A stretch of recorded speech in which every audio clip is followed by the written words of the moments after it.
Hello and welcome to BetHelper's betting preview.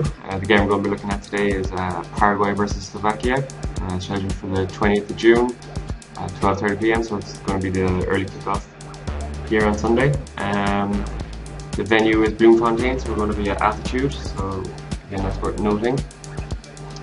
On the Asian handicap markets, there's been a number of changes in the handicap. It went from 0.25 to 0.5 and it's back down to 0.25.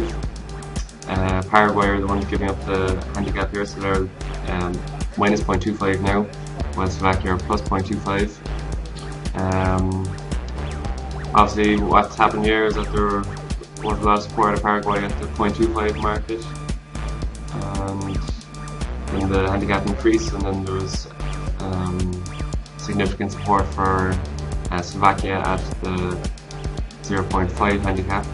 It's changed to 0.25, so the odds now are shortening on Paraguay at this level and drifting on for Slovakia, but again, in the next 24 hours is the most key movements.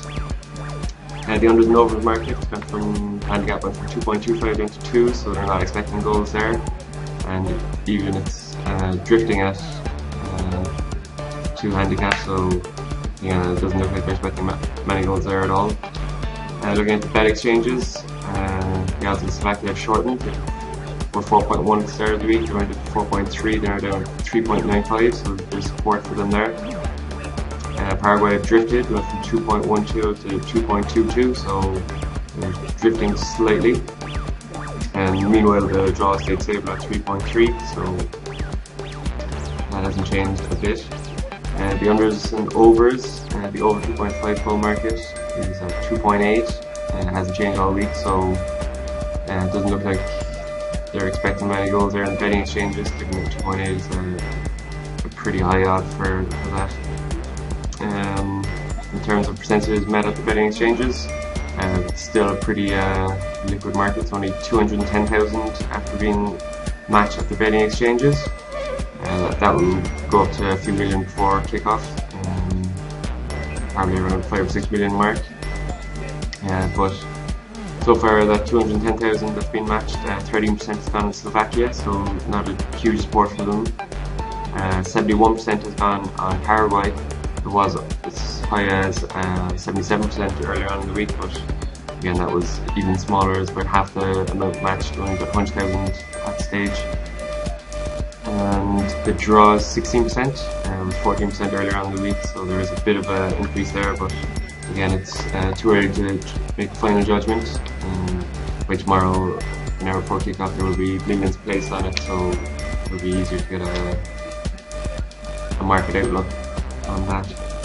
Looking at the bookies have drifted slightly on Slovakia. They went from 3.75 to 3.8.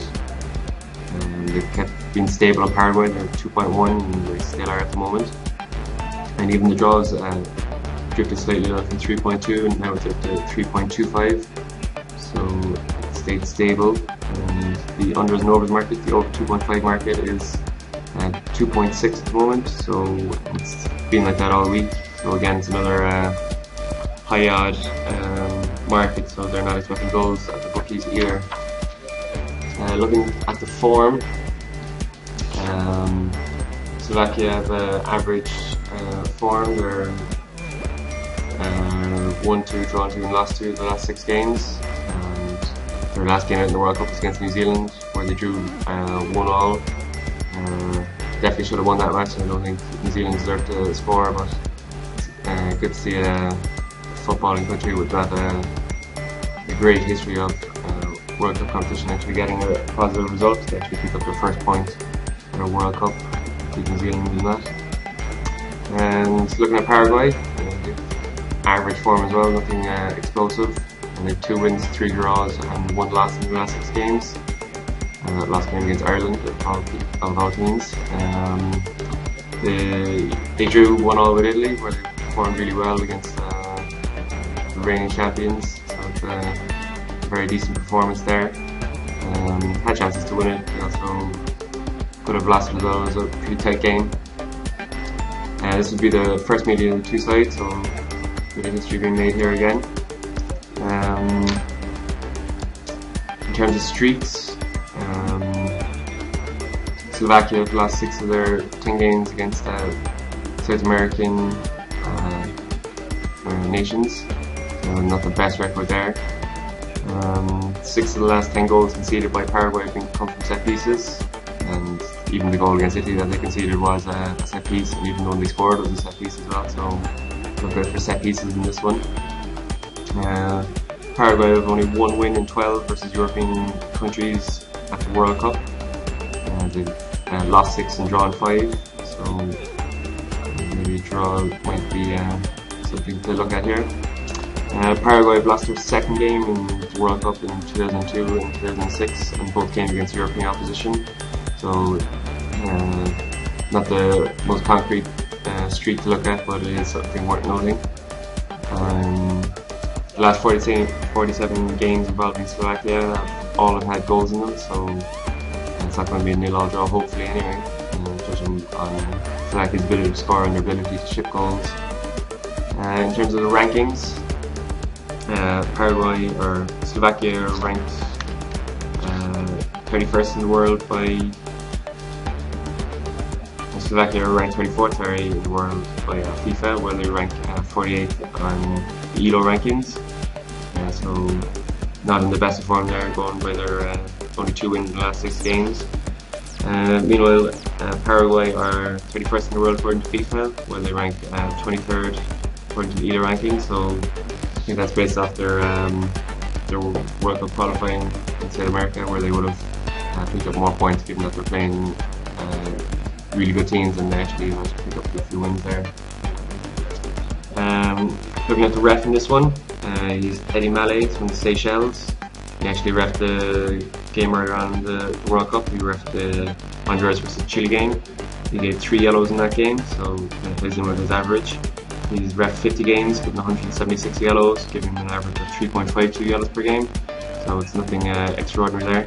He's given 3 reds in those 50 games, which only gives him an average of 0.6 red cards per game, which is very, very low. It seems particularly adverse to giving red cards.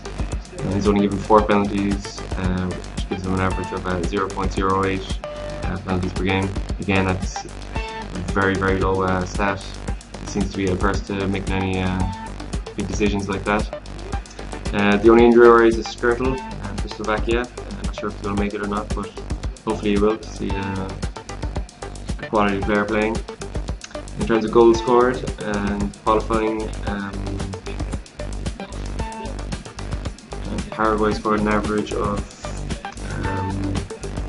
1.44 goals per game, and they conceded an average of 0.88 goals per game, while Slovakia scored an average of 2.2 goals per game, while they conceded an average of 1 per game. So Slovakia's group wasn't the best, so against their high scoring there, so I would expect them to score anywhere near that, where they only managed to score 1 against a 4 New Zealand team. And looking at the probabilities, gives Slovakia computed probabilities gives Slovakia a 23% chance. The implied probabilities based on the bookmakers odds for Slovakia is 25%, so pretty fairly priced there on Slovakia at the moment. Computed probabilities for Paraguay coming at 55% compared to the 45% at the bookmakers, so maybe a bit of value there to be had on Paraguay. And 22% is for the draw and computed stats, while it's 30% at the bookmakers. So again, the bookmakers have overvalued the draw here, as they have done with pretty much every game so far. So looking for some suggestions. Obviously we'll be looking at Paraguay, looking at the match odds. Looking at the Asian handicaps, it might be worth looking at the support for Slovakia and the Asian markets. Obviously looking at the unders, since every game so far has been tight. And I'd be looking maybe here to lay the red and the yellow card market, or the red card market and the penalty market, since this ref seems to be particularly adverse to making big decisions like this, and both teams aren't particularly dirty, so they shouldn't be too bad. So leave any comments below, and check out twitter.com/BetHelper for the improved and updated tips and suggestions for this game and every other game. So yeah, thanks for listening.